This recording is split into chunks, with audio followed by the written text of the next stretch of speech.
Magandang araw po sa inyong lahat ha. Akala nyo wala tayong spokes hour ha. Naantala lang po ng konti kasi Oriental Store dito sa Dahig. Nakakapunta lang ako doon kapag merong sasakyan. At dahil nanggaling nga po dito yung dalawa kong BFF na si Ate Nitz at saka si MJ dito sa Hague at meron silang sasakyan, bago sila umuwi ng Germany, sabi ko daan muna tayo ng Amazing Oriental doon sa malapit sa Delft, no? Kasi that's 8.5 kilometers from where I live.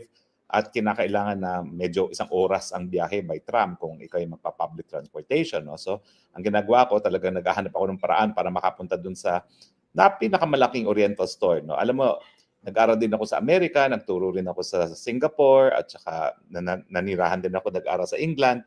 Walang ganun kasing laking supermarket na puro Oriental food items ang binibenta. No? So lahat-lahat ng hinahanap mo nandun na sa Oriental Store at kasing laki siya siguro ng supermarket ng SM na puro Oriental products ang binibenta, from gulay hanggang karne nga, no, nandun lahat, no, na mga timpladong Asian. So thanks to Ate Nitz at saka kay MJ, meron na naman akong 2 weeks worth of supply. Naku, naubusan ako ng patis, naubusan ako ng toyo, naubusan ako ng suka, pinakurat, wala na ako. Actually, nakalimutan ko bumili ng chicharon para sa pansit palabok, no? Pero sige na nga, para ako'y tuluyan ng pumayat, iwas na tayo sa chicharon, no? Kaya lang, habang nagsasabi ako na hindi ako nakabili ng chicharon, I'm sure yung mga kaibigan ko dito sa Dahig, narinig, magdadala yan ng chicharon dito sa Dahig. Kahapon po, galing sa street, nagkayayaan na naman, at si Ate Nitz ay naglibre ng dinner dito sa bahay ko. Abay, 30 kataon dumating. Nagreklamo tuloy yung aking kapitbahay sa baba, sa may-ari, no? Na ang ingay daw namin. Pero totoo naman po yun, may ingay talaga Pilipino. Ang problema nga lang po, ang kasagsagan ng kaingayan, siguro mga around 6:30 in the evening. So feeling ko okay naman yun. At by 8:39, tahimik na kami kasi nagpa-pack up na at nag-uuwi na. Alam niyo naman mga Pilipino rito, very thoughtful. Hindi po yan guys sa party sa Pilipinas, may mga katulong tayo na iniiwan na lang ang party. Lahat po kami, kapag nag-party, wow, lahat sila naglilikpit. At gusto ko nga magpa-party kasi pagkatapos ng party, linis-linis ng bahay ko na hindi na ako kailangan maglinis myself dahil sila na naglilinis ng buong bahay. No? Can you imagine? 30 people lang pupunta sa party, 30 people rin ang tutulong para maglinis. Kaya talaga namang sparkling clean yung aking bahay pagkatapos ng pagtitipon ng mga Pilipino. Anyway, ano hong sabi ko sa inyo? Hindi po magbabago ang pulisiya ng Amerika kahit sino pa ang presidente. Noong kahapon, no, nung huling pag-briefing ni VP Sara, tinanong ko kung meron siya expectation na ilalabas ba ni Trump kay Junior yung pagpapakidnap ni Junior sa tatay niya, kay PRRD, papunta ng Dahig. Sabi niya, wala naman siya expectation, no? At ang tanong niya, meron bang meeting? Ako naman, kaya ako tinanong yun, dahil sigurado akong makaka-meeting. Dahil kahit sinong presidenteng nakaupo dyan, ang expectation ng Amerika ay susunod sa kanila. Kaya nga ako, sinabi ko na dahil wala namang matagalang preparasyon para sa working visit nito, hindi ito imbitasyon. Hindi ito working visit para itaguyod ang parehong interes ng Pilipinas at Amerika. Ito ay isang summon. Patawag para sabihin lang ng mga Amerikano kung anong gusto nilang gawin ng Marcos Jr. Lalong-lalo na ngayon na merong sigalot ang First Lady sa Los Angeles dahil nga doon sa pagkamatay ni Tantoco. So kahit anong gustuhin ng Amerikano, tatanggapin yan. Anong nangyari? Well, pag-usapan muna natin doon sa kalakalan. Alam nyo, itong si Professor Ana nag-PhD po ngayon sa China, siya naglabas ng isang communication na di umano ay nanggaling kay Secretary Roque ng DTI, wala po kami ka-relasyon, hindi ko po siya kamag-anak, pareho lang apelido, na nagsasabi nga kung anong gusto ng mga Amerikano. Among others, gusto nila na pababain ang taripa sa soybeans at saka sa wheat, yun yung mga siguro pinakamaraming inaangkat natin sa Amerika, at gawing 3% na lang ang taripa dyan sa mga kalakal na yan, soybeans at wheat. At gusto rin nila na paramihin pa yung pagpasok ng chicken quarters na alam naman natin na magiging pahamak sa mga nag-aalaga ng manok sa Pilipinas dahil talagang mura po talaga ang manok na galing sa Amerika. At syempre yung mga Jollibee, mga Max Chicken, imbis na bumili ng lokal na chicken, bibili na lang nila yung mas mura galing sa Amerika. At bukod pa dyan, bagamat may Korte Suprema decision nga na nagsasabi na yung Joint Maritime Exploration Agreement between the Philippines and China na ipinasok ni GMA ay unconstitutional dahil tanging Pilipino lang daw ang pwedeng mangalap ng tanging yaman sa West Philippine Sea. Abay, doon sa na-leak ni Professor Ana Malindog, ay nakalagay doon na bibigyan na ng preferential treatment ang mga American companies para mangalap ng tanging yaman sa pinag-aagawan ng West Philippine Sea. So akala ko ba ang desisyon ng Korte Suprema bawal ang dayuhan? Bakit? Ang mga Amerikano ba hindi dayuhan? Di ba dayuhan din sila? Ibig sabihin, doon sa na-leak na document na yon, ang gusto ng Amerikano, wala kaming pakialam kung anong sinabi ng Korte Suprema ninyo. Gawan nyo ng paraan ng mga Amerikanong kumpanya ang pwedeng mangalap dyan sa West Philippine Sea. Alam niyo po, ang expectation kasi dyan sa Rectobank. Rectobank po ang na-identify na nila na marami. 5 times the reserve of Saudi Arabia. 5 times. Langis at natural gas. At dahil kaibigan ko yung rinirespetong geologist na si Professor Brown, dati professor sa UP, ngayon naging very successful, listed ng company niya, siya nagsasabi na all indications positive for oil and natural gas yung Rectobank na yan. So kaya nga pinag-aawayan ngayon ng West Philippine Sea. Eh nung wala naman tayong datos na nagsasabi na merong langis at natural gas dyan, wala naman pakialam ang mga tao dyan sa West Philippine Sea. Dahil nga, bato-bato yan eh. Hindi naman tayo mapangisda dyan dahil ang mga barko ng mga mangisda nababalahura doon sa mga bato-bato dyan sa West Philippine Sea. Dangerous grounds nga ang nakasulat sa mapa dyan dahil mabato. Ngayon na lang na may langis, kaya pinag-aalawayan. At bagamat meron ng Korte Supremang desisyon na nabasura nga yung Joint Seismic Exploration Agreement sa panig ng Pilipinas at China, abay pumasok naman sa another kasunduan ng Amerika para sila, mga Amerikano, ang mangalap ng tanging yaman. Na maski Amerikano sila, pinagbabawal pa rin. Yan ang sabi ng Korte Suprema. Pero ulitin ko po bagamat ako'y critical sa nangyayari ngayon na ibinibigay ang tanging yaman ng Pilipinas sa mga Amerikano, ang paninindigan ko ay hindi nagbabago. Mali yung desisyon ng Korte Suprema na yan. Dahil kapag nangangalap ka ng tanging yaman sa EEZ, ang meron ka lang karapatan ayon sa UN Convention on the Law of the Sea ay karapatan na exclusive economic rights. Pwede ka lang mangalap at makinabang sa tanging yaman, pero hindi yan teritoryo. Kaya yung nakasaad sa saligang batas na exploration ng natural resources ng Pilipinas, yan po ay sakop lamang dun sa mga lugar na meron tayong soberenya. At dahil wala nga po tayong soberenya, kung hindi economic rights lamang sa exclusive economic zone, hindi po yan sakop ng 60-40 rule. At sana nga po magkaroon na naman ng pagkakataon ang Korte Suprema na bisitahin o i-revisit itong desisyon niya dito sa Joint Seismic Exploration Agreement na sa tingin ko ay mali at labag at kontra sa interes ng mga Pilipino kasi nga po, yung West Philippine Sea na yan, 5 times the deposit of Saudi Arabia. Pero kapag naman kasi mangangalap ka ng langis o natural gas sa continental shelf, sa ilalim ng karagatan, kinakailangan po talaga dyan napakalaking kapital at siyempre yung teknolohiya na wala naman tayo sa Pilipinas. Nabalik tayo kay Trump. So ang paningin ni BP Sara, baka hindi pansinin si BBM. Ako nanindigan na talagang patawag yan ni Trump para sabihin lang sa kanya kung anong dapat niyang sundin. Kaya nga ang sabi ko, tuta pa rin ang Marcos Jr. Bakit pa rin? Dahil ang ama niya, tuta talaga ng mga Amerikano. Hanggang dumating na sa punto na hindi na maatim ng mga Amerikanong suportahan siya dahil grabe na ang galit ng taong bayan sa kanila. Bungad na rin ng kanilang korupsyon at yung kanilang marangyang pamumuhay sa kabila ng kahirapan ng sambayan ng Pilipino. So pati si Reagan na iskandalo na doon sa napaka-extravagant lifestyle ng mga asawang Marcos at alam naman natin na talagang sa Guinness Book of World Records nakalista sa pinakakurap na naging leader sa buong mundo ang mga Marcoses. Ano po yan Senior and junior nakalista. At saka siyempre, walang makakalimot doon sa mga napaka-extravagant living ng mga Marcoses from yung mga parties nila all over at saka yung shoe collection ni Imelda Marcos, no, na talagang kapag binanggit mo ang Pilipinas sa ibang bansa, ang tatanungin nila yung shoe collection ni Imelda Marcos. Now, so ako po, ang inaasahan ko, haharapin si Marcos Jr. dahil pinatawag nga siya eh. Hindi naman to imbitasyon, hoy, sumipot ka rito. Oh, bilang loyal na aso ko, itong gusto ko. Unang-una, tanggalin mo lahat ng taripa sa mga made in USA goods. Eh, ang pinaglalaban nga natin doon sa nalik na document na galing doon sa Secretary Roque ng DTI, ibababa sa 3% ang soya tariff, ibababa sa 3% ang wheat.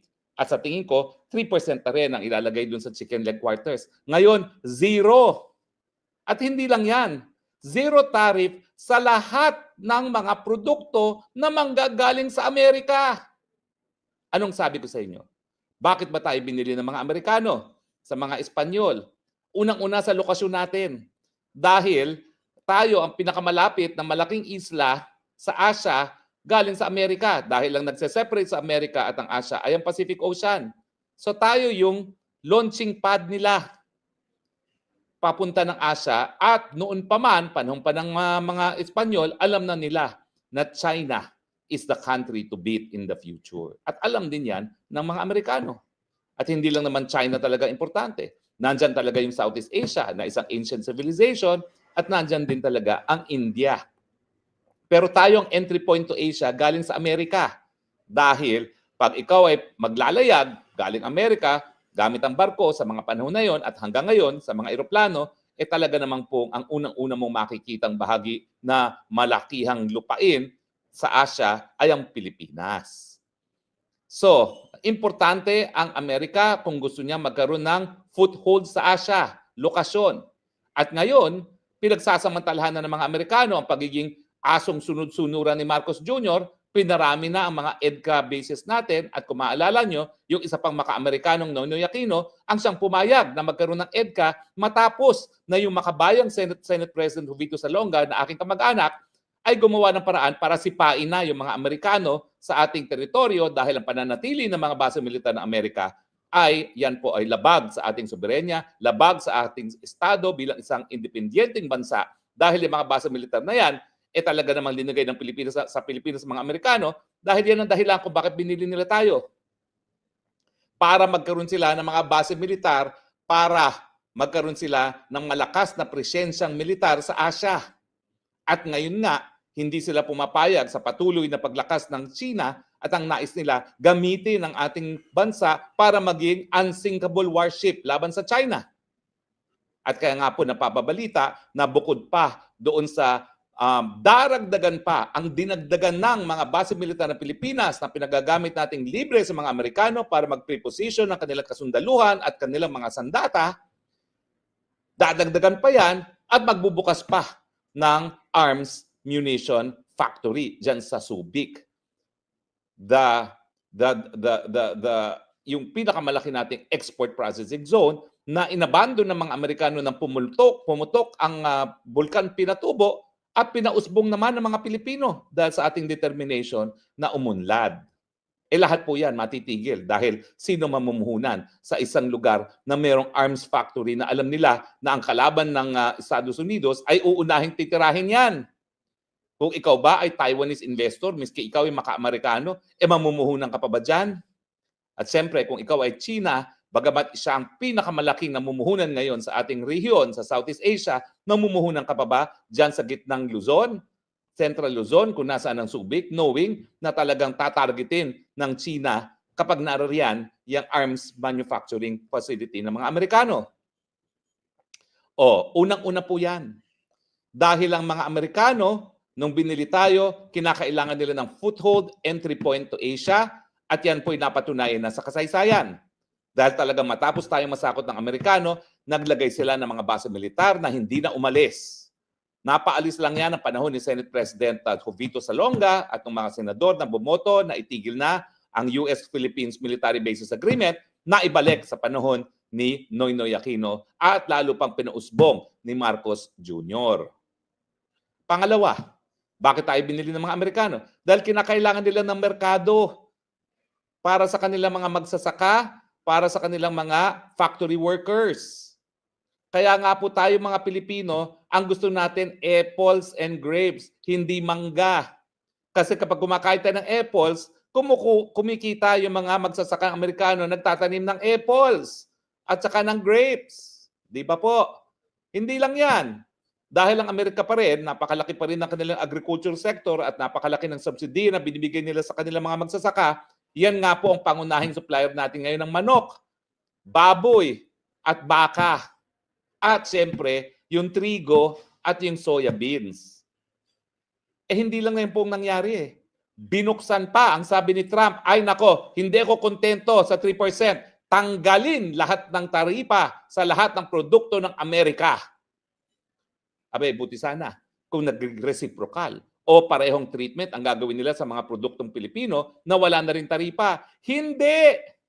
Ang ibinigay niyang aso, yung Paping Marcos Jr. kay Trump, zero tariff para sa mga produktong Amerikano, 19% taripa sa lahat ng mga ine-export natin sa Amerika. Mantakin mo, napakagaling daw mag-negotiate ng tutang si Marcos dahil napababa ng 1% yung sinabi na ng Amerikano na taripa na ipapataw sa mga produkto natin. Ano ba namang kalokohan yan? Yan bang kagalingan? Yan bang resulta na magaling mag-negotiate 1% as against zero tariff? 1% reduction sa 20% as against zero tariff.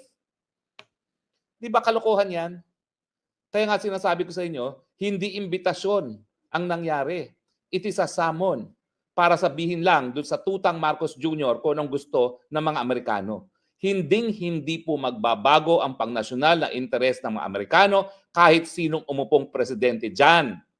Kaya nga po yung mga karatig bansa natin, alam nila na bagamat importante magkaroon ng mabuting relasyon sa Amerika, hindi sila po pwedeng maging sunod-sunuran ng mga tuta ng mga Amerikano dahil kinakailangan itaguyod nila yung interes ng kanilang mga kababayan, hindi interes ng mga Amerikano.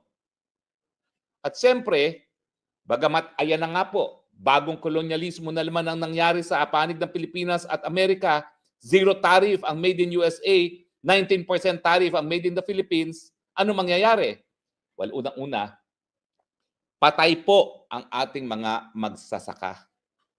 Dahil napakamura po talaga ng mga agricultural products sa US. Siguro po yung mga mamimili makikinabang dahil bababa ang presyo ng manok. Baka bumaba rin po bahagya ang presyo ng bigas dahil nagkakaroon din naman sila, nagpo-produce din sila ng rice. Pero hindi ko alam kung magkano ngayon ang presyo ng bigas sa Amerika. No? Meron silang California rice. Pero ano naman ang gagawin mo sa 60% ng iyong ekonomiya na nakadepende sa agrikultura? O, anong mangyayari kung ang cost of production ng manok, at yan ang pangunahin talagang ine-export ng Amerika sa atin, ay mas mababa sa Amerika, ay mas bababa na dihamak sa production ko sa Pilipinas. Law of supply and demand, dahil mahal ang lokal na mga manok, mawawalan na po ng hanap buhay ang mga nagmamanukan. Buti po sana kung manok lang yan. Baboy din po. Napakadami nating inaangkat na baboy sa Amerika. Pati nga gulay lalaban ng mga Amerikano dyan Sa katunayan, ang mangyayari dyan, dahil zero tariff na tayo, talagang baka pati yung gulay na inaangkit natin sa China, manggaling na rin sa Amerika. Makikinabang ang mga magsasaka ng Amerikano, mamamatay naman ang mga magsasaka ng Pilipino. Pero hindi pa rin natin alam kung magre-resulta yan sa mas mababang presyo. Dahil dito sa Pilipinas, alam naman natin, yung mga traders, politically well-connected. So ang gagawin na naman nila, sila na naman ang kikita. Dahil sila yung magpapataw ng napakalaking overprice. Dahil ang Pilipino naman, sanay sa presyo ng current market price ng manok. So kung di hamak na mababa ang presyo ng manok galing Amerika, hindi naman nila ibababa yan, ibebenta pa rin nila sa parehong presyo at sisingilin pa rin nila ang mga mamimiling Pilipino na kaparehong presyo. Di ba po? Yan lang po yung taripa na ang sabi ni Trump, napakagaling na negosyador ni Marcos Jr. Hoy! Kung magaling na negosyador ang nag-zero tariff sa mga made in America at 1% reduction ang nakuha natin sa taripa, wag na tayo magkaroon ng good negotiator. Siguro kinakailangan natin bad negotiator, yung bandido na hindi papayag sa one-sided na deal na nagresulta dyan sa biyahe ng tutang Marcos Jr. Di ba? O ano pang nangyari? Hindi sila nagsalita. Pero siyempre, gagamitin na naman nilang Subic para doon sa arms manufacturing facility nila. Dadamihan nila intermediate range missiles na nabigay babala na ang Russia at ang China na magiging dahilan kung bakit magkakaroon tayo ng sigalot dito sa ating rehiyon. Makakaladkad na naman tayo sa gera. Ang style ngayon ni Trump, ayaw niya na ang mamamatay sa gera, mga Amerikano. Anong ginagawa niya ngayon? Ay nako, sinasabihin ngayon si Marcos Jr., makipag-ugnayan na kayo sa Taiwanese government para kayo na magdepensa sa kanila. Kami bahala magbigay ng mga missile at eroplano dahil yan ay trabaho sa mga Amerikano gumagawa ng missiles at eroplano. Pero ang mamamatay, mga Pilipino. Hindi nyo ba nakikita yan? Kaya nila tayo binili sa Espanyol. Foothold sa Asia, merkado, at mga sunod-sunurang Pilipino magpapakamatay sa interes ng mga Amerikano. Ang huling pagkakataon na namatay mga Amerikano sa gera, Vietnam War, kung saan nakita nila na wala silang kalaban-laban. Dahil ang mga Vietnamese, desididong depensahan ang kanilang bansa at pagiging soberenyang bansa. O hindi ba? May mga Pilipino na rin na napadala ron. May mga Pilipino na rin na napadala sa Korean War. Ngayon, tandaan ninyo, hindi malayo na ang linuluto nila dahil ayaw na ng publiko ng Amerikano na may mamamatay na mga sundalong Amerikano sa magagera na hindi naman nila nakikita ano ang relasyon sa Amerikano, baka pati Pilipino na ang hahayaan nilang mamatay para sa mga Taiwanese. Yan po ang naging ani ng pagpatawag kay Marcos Jr. ni Trump.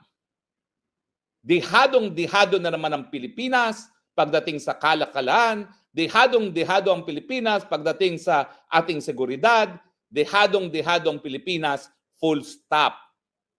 At bakit hindi makatanggi si Marcos Jr.? Kasi nga, pinupulaan siya na isang drug addict at kinakailangan niya ng suporta ng Amerikano. Kaya nga winagayway niya yung larawan niya kasama si Trump kasi mensahe yan sa mga Duterte. Wala na kayong pag-asa. Kung akala ninyo, BFF ni Trump si Presidente Duterte, has-been na si Duterte. Kaya nga sabi ni Trump, di ba? Hindi alam ng gagawin, hindi nila alam kung anong ginagawa nila yung panahon ni Duterte at tayo kumikiling sa China. Anong hindi alam ang ginagawa ni Duterte? Lahat ng mating karating bansa kumikilig sa China. Anong nangyari? Number 1, ang dami nilang kapital galing sa China. Number 2, ang dami nilang kita sa turismo galing sa mga Chino. Anong nahihita natin sa Amerika? Wala naman tayong nakikitang kapital. Hindi naman nila pinapapasok ang mga produkto natin. Pinatawan pa ng 19% taripa. At kinakaladkad pa nila tayo sa gera na wala naman tayong kinalaman. Kailan ba tayo nakipaggera sa China? Sa mulat-mula, karatig bansa natin ang China, wala tayong kahit anong hidwaan sa China. Sa Amerika, nagkaroon tayo ng hidwaan dahil talagang lumaban tayo sa isang pinakamadugo na gera noong tayo po ay naglunsod ng gera at lumaban sa mga Amerikano matapos tayo sakupin ng mga Espanyol. At yan nga ang paulit-ulit na sinasabi ni Tatay Digong, kaya nga ako, walang tigil ang aking paghanga kay Tatay Digong dahil palagi niyang pinapaalala sa ating mga kababayan na ang Philippine-American War ay isa sa pinaka-madugong giyera kung saan lantarang linabag ng Estados Unidos ang batas na umiiral pag may labanan o international humanitarian law dahil ang utos ng mga Amerikano, patayin ang lahat ng mga may buhay, hindi lang tao, pati hayop. Ganyang katindi po lumaban ng mga Amerikano. Walang pakialam sa sibilyan, walang pakialam pati doon sa mga hayop. Sa mga Pilipino, hindi po ako nagtataka ha. On the record ako dito sa Spokes Hour. Sinamon si Marcos Jr., hindi yan inimbita. Ginulat yan. Halika rito. at meron akong utos na naman sa'yo. At si Marcos Jr. parang tuta, yes, yes, yes, my master. Just make sure I am not removed because I am addictus benedictus. And my wife too. Please, let my wife go. She's addictus benedictus too. Napakalungkot po talaga. Nawala sa tamang pag-iisip ang presidente, walang sapat na pagmamahal sa bayan para itaguyod ang pangnasyonal na interes at soberenya at tuta ng kano. Well, maraming salamat po sa inyong patuloy na pagtangkilik. Itong high blood na namang spokes ng bayan, Harry Roque, nagsasabing, God help the Philippines. God bless the Philippines.